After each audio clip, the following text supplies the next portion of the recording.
اچھا بیگ صاحب، اب ہم آتے ہیں اس بات کی طرف کہ اس حکومت کے باہر کیا اثرات ہوئے ہیں، مشرق میں اور مغرب میں کیا اثرات ہوئے ہیں.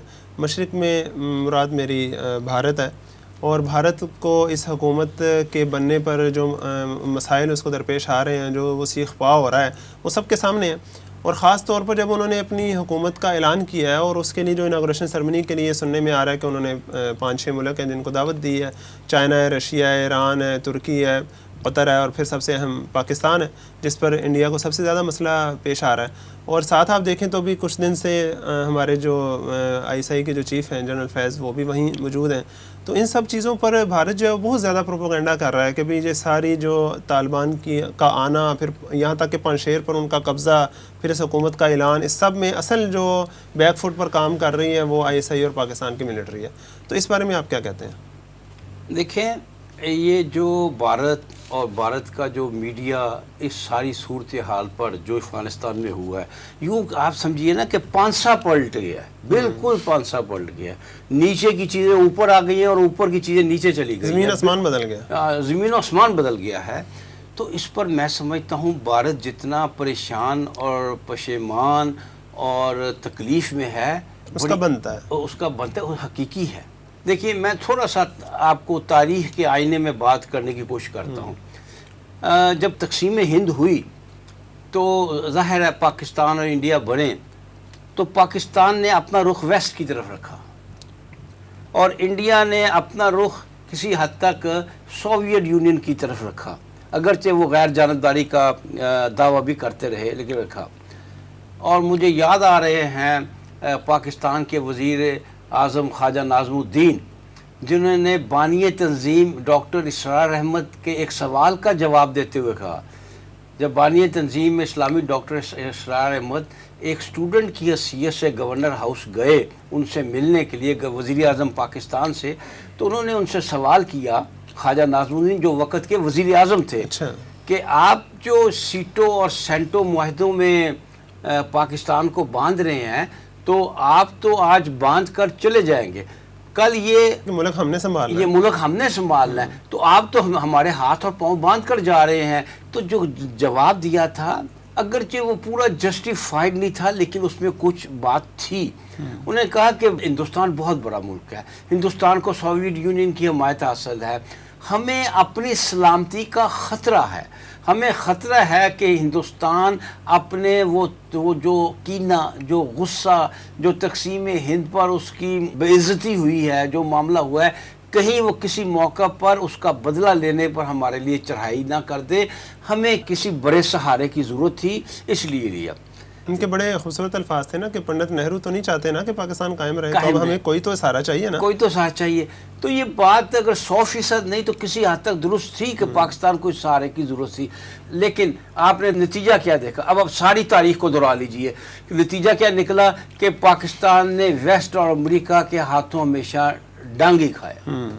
یہی کام انڈیا نے 21ویں صدی میں کیا، ایک ہی ٹوکری میں سارے انڈے رکھ دیے، اور اس نے اپنے تعلقات امریکہ سے اتنے گہرے کیے کہ کبھی پاکستان کے تعلقات بھی اتنے گہرے نہیں تھے.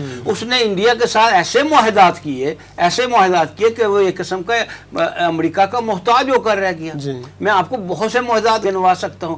اس نے اپنے آپ کو امریکہ کے ساتھ یوں جوڑ لیا جیسے وہ امریکہ کا جزو لا ینفک ہے. جیسے بیگ صاحب آپ دیکھیں اسی دور میں پاکستان کی جو فارن پالیسی ہے وہ چینج آپ نے اس میں دیکھا کہ وہ امریکہ سے تھوڑا سا ہٹنے لگ گئی. اچھا، اس نے امریکہ کے ساتھ اس طرح اپنے آپ کو جوڑ لیا. اب اس لیے کہ بھارت تو یہ سمجھتا تھا نا کہ باوجود اس کے کہ وہاں ایک سٹرگل چل رہی تھی افغان طالبان کی، امریکہ کے خلاف، امریکہ کی آکوپیشن کے خلاف، لیکن کہاں جی امریکہ جیسی طاقت کو کون شکست دے سکتا ہے، کون اس کو باہر نکال، لہٰذا اس کا بازو تھام لو اور ہمیں کسی اور کی ضرورت نہیں. اس نے کیا کیا؟ تمام ہمسایوں سے، اس پاکستان سے نہیں، اپنے تمام ہمسایوں سے اپنے تعلقات خراب کر لیے. میں نے لفظ استعمال کیا ہے، ایک ہی ٹوکری میں سارے انڈے اکٹھے کر دیے. اس کے نیپال سے تعلقات خراب ہو گئے، بنگلہ دیش کے ساتھ خراب نہیں ہوئے لیکن نیوٹرلائز ہو گئے، اتنے دوستانہ نہیں رہے جیسے پہلے تھے، میانمار کے ساتھ خراب ہو گئے، مالدیپ کے ساتھ خراب ہوئے، پاکستان کے ساتھ تو خراب تھے ہی، یعنی چائنا کے ساتھ آپ دیکھیں نا، امریکہ چائنا کے ساتھ تو باقاعدہ دشمنی لے لی اس امید میں کہ جب میں چائنا کے ساتھ دشمنی لوں گا تو امریکہ تو میرے ہماری دوستی مزید پکی ہو جائے گی، امریکہ تو میرے پاؤں میں آ گرے گا۔ یہ ساری چیزیں اس نے ایک غلط کام کیا بھارت نے، اور سارا انحصار امریکہ پر کر دیا۔ اب امریکہ ہو گیا کیا کہوں افغانستان میں، الٹا ہو گیا، امریکہ افغانستان میں بری طرح ہارا، بری طرح شکست ہوئی، خدائی مار پڑی، بالکل خدائی مار پڑی، اور امریکہ وہاں سے بھاگا۔ دیکھیں امریکہ نے انڈیا کو کہا تھا کہ ابھی تو انڈیا نے وہ بات نہیں مانی، اگر وہ بات مان لی ہوتی نا تو اس وقت انڈیا بھی انڈیا سے بھاگ گیا ہوتا۔ امریکہ نے مطالبہ کیا تھا کہ بھارت اپنے کوئی فوجی بھیجے افغانستان میں، آج سے 2 سال پہلے۔ وہ تو ویسے بھی بزدل قوم ہے، اس نے اس لیے بھی نہیں بھیجے کہ کون لڑے گا جا کے، وہ اپنے نہیں لڑتے، کسی کے لیے کیا لڑیں گے، تو اس نے نہیں بھیجے۔ لیکن یہ اس کا سارا نتیجہ ہے کہ جب اس نے سارا ایک ہی ملک پر، ایک ہی طاقت پر سارا انحصار کر لیا، اور وہ طاقت جو ہے وہ خود لڑکھڑ آ گئی، اب ان کے سے کہا کوئی والی وارث نہیں ہے، تو لہٰذا انڈیا کا پریشان ہونا بڑا قدرتی ہے، بڑا صحیح ہے۔ پھر انہوں نے ایک بہت بڑا مارکا مارا تھا کہ وہ پاکستان کی شمال مغربی بغل سے پاکستان کے خلاف تمام کارروائیاں کریں گے اور پاکستان کو چین سے نہیں بیٹھنے دیں گے۔ انہوں نے 17 عدد وہاں کونسل خانے کھولے تھے، انہوں نے کئی ارب روپے کی سرمایہ کاری کی ہوئی تھی، سب ڈوب گئی، سب ختم ہو گئی۔ ان کو سڑکیں بنا کے دیں، ان کو ان کی بلڈنگیں بنا کے دیں، پرائم یونیورسٹیز بنا کے دیں، منسٹر پارلیمنٹ ہاؤس بنا کر دیا، جس میں اب طالبان بیٹھیں گے وہ بنا کے انہوں نے دیا۔ تو اس میں اس کی پریشانی ان کی جائز ہے، اور نتیجہ اپنی غلط پالیسی کا ہے۔ اور یہ میں کہوں گا کہ شاید پاکستان اور پاکستان کی حکومت یا پاکستان کی اسٹیبلشمنٹ کی اتنی دانشمندی نہیں ہے جتنا اللہ کا فضل ہے، جتنی اللہ کی خصوصی رحمت ہے۔ اس نے سارا پانسا ہی پلٹ دیا، جو کچھ انہوں نے کیا تھا، جو گڑھا کسی کے لیے کھودا تھا وہ خود اس میں گر گیا۔ اور ویسے بھی دیکھیں نا، پاکستان کا امریکہ سے تھوڑا سا دور ہونا، اس میں بھی ایک بڑا اہم فیکٹر یہ بھی ہے نا کہ انڈیا کی جفیاں بہت زیادہ اسے ڈالی۔ جی انڈیا، دیکھیے پاکستان خاص طور پر پاکستان کی جو اسٹیبلشمنٹ ہے وہ تو ہمیشہ اس کی پالیسی تو ہمیشہ انڈیا فوکس ہوتی ہے۔ انڈیا یہ کر رہا ہے تو ہم یہ کریں گے، انڈیا یہ کر رہا ہے تو ہم یہ، انڈیا جس کا دوست بنیں گے اس کا ہم دشمن بنیں گے، انڈیا جس کا دشمن بنے گا ہم اس کے دوست بنیں گے۔ تو انڈیا جب چائنا کا دشمن بنا تو پاکستان چائنا کے قریب آ گیا، انڈیا جب امریکہ کا دوست بنا تو پاکستان امریکہ سے۔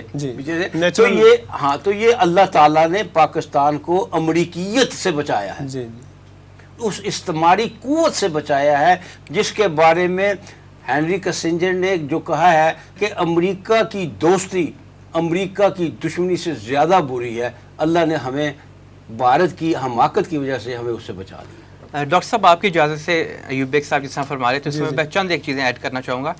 دیکھیے ایک تو یہ ہے کہ ہمارے ISF چیف وہاں پہ موجود ہیں، پوری دنیا میں جو مختلف جنگی پالیسی اپنائی جاتی ہیں اس میں ہائبرڈ وار بہت زیادہ ہے، اور انڈیا کی ہائبرڈ وار افغانستان کے خلاف بھی اور افغانستان سے پاکستان کے خلاف بھی بڑے عرصے سے چل رہی تھی، سب کو معلوم ہے اس بارے۔ اور کلبھوشن یادو وغیرہ تو پکڑے گئے، لیکن ساتھ ساتھ ایوب بیگ صاحب جیسا فرما رہے تھے وہاں ان کے جو کاؤنسل خانے تھے وہ اس کی بہت بڑی زندہ مثال تھی۔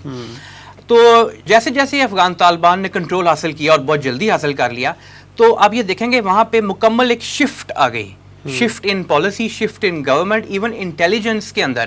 اب جو افغان طالبان کے ایک نمائندے ہیں، یعنی افغان طالبان کی طرف سے اپوائنٹ ہوگا NDS کا چیف۔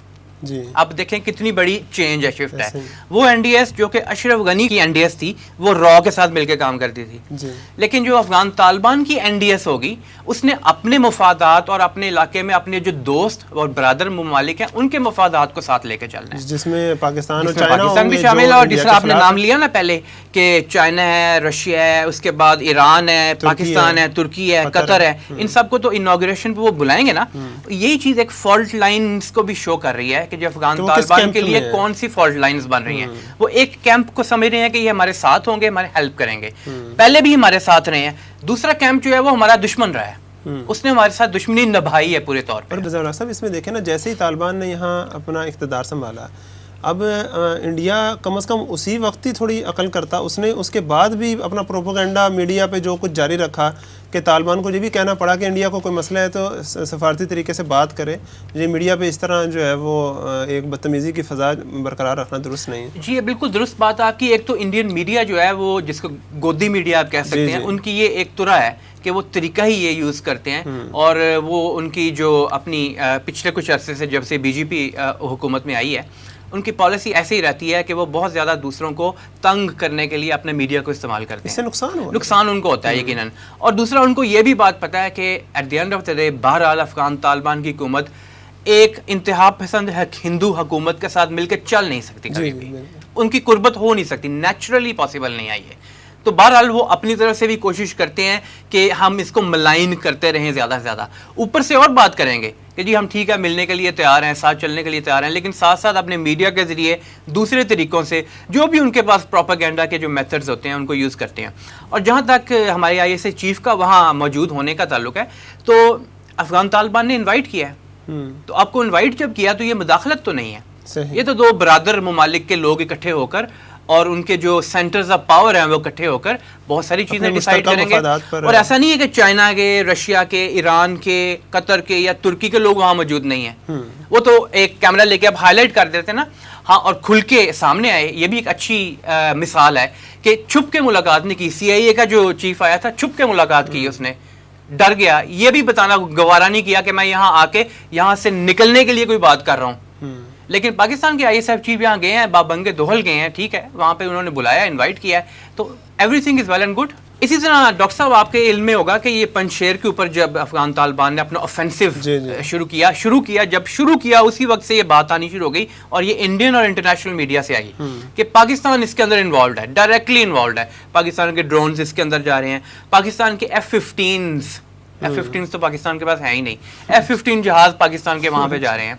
اور اس کے اوپر یہ کہ ایک ایسا انہوں نے ویژول دکھایا جو کہ ایک ویڈیو گیم سے لے کے جنگ سیمولیٹ کی ہوئی تھی. اب دیکھیں یہ تو وہ میڈیا ہے، اور ان کا میڈیا جو ہے وہ اس طرح کی مختلف فالس نیوز دیتا رہتا ہے. پہلے بھی انہوں نے برسلز کے اندر EU ڈس انفو لیبس کی پوری ایک مہم چلائی ہوئی تھی. لیکن وہ کہتے ہیں نا نقل کے لیے بھی عقل کی ضرورت ہے. لیکن نقل کے لیے بھی آپ کو یقیناً یہی بات صحیح کہہ رہے ہیں کہ عقل کی ضرورت ہوتی ہے. تو انڈیا جو ہے وہ اس طرح کی چیزیں استعمال کرتا رہتا ہے، وقتی طور پہ اس کو پک کر لیا جاتا ہے، پذیرائی بھی ملتی ہے انٹرنیشنل میڈیا میں، ویسٹرن تھاٹ، سیکولر تھاٹ کے لوگوں کو بھی پذیرائی ملتی ہے، اور وہ اس کو آگے لے کے بھی چلتے ہیں. لیکن at the end of the day حقیقت کھل جاتی ہے. جب حقیقت کھل جاتی ہے تو سب نے دیکھا کہ پنجشیر میں واقعی وہاں سے جب افغان طالبان کو آفینسو تھا، انہوں نے ایک اسٹریٹجی کے تحت وہاں پہ جو بھی انہوں نے آفینسو کیا اپنا، اس کے نتیجے پہ ان لوگوں کو سرینڈر کرنا پڑا. کچھ بھاگ گئے وہاں سے، جس طرح فرانس چلے گئے.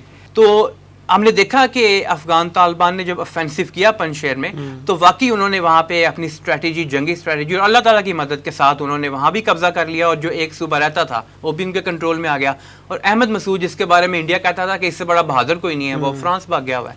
اور ویسے بھی آپ دیکھیں نا، اس پر بڑا ایک انٹرسٹنگ بیان دیا ذبیح اللہ مجاہد صاحب نے کہ ہم وہ لوگ ہیں جو ایک سپر پاور سے لڑے ہیں 20 سال تک، تو ہم پنجشیر میں لڑنے کے لیے ہمیں کسی اور کی ضرورت نہیں ہے کہ آپ ہم پر اس طرح کے الزام لگائیں. آپ کہیں کہ بڑی لاجیکل بات، بڑی لاجیکل اس نے بات کی. صحیح بات.